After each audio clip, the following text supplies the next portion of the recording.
পরে পরে তো গাড়ি টান দেয় ধীরে ধীরে এই ঘটনা ঘটে। এইখানে কি হয়েছে? এখানে যেখানে এইখানে মূলত স্যার একদম পিছিয়ে বসছিলাম, যার কারণে সামনের কিছু দেখতে পারিনি স্যার।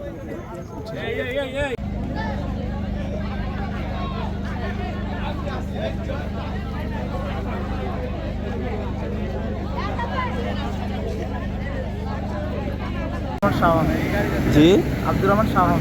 আপনি কোথায় ছিলেন তখন? আমি গাড়ি ঘুরতে আসলাম, আমি মানে ঘুরতে আসলাম, আমি রাত্রে বাড়িতে করছি ওইটা এই জায়গায় যাইতে। কি বাস এটা?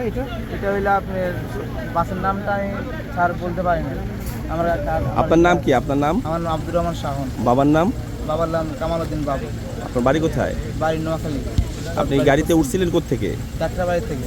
কি হয়েছিল আমাকে একটু বলেন তো সংক্ষেপে এই যে আপনি প্লিজ। আমি দাউদকান্দি ফায়ার স্টেশনে ইনচার্জ এরশাদ হোসেন। আচ্ছা, আমি এসে প্রাথমিকভাবে যেটা আমরা পাইছি, এখন পর্যন্ত চারটা আমরা ডেড বডি পাইছি। তার মধ্যে দুজন শিশু, একজন মহিলা এবং একজন পুরুষ।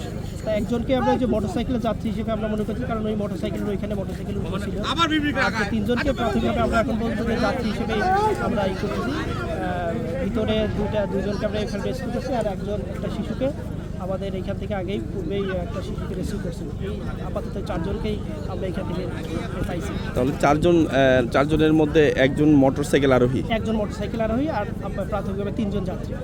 শিশু কয়জন? শিশু দুজন। আর আরেকজন মহিলা।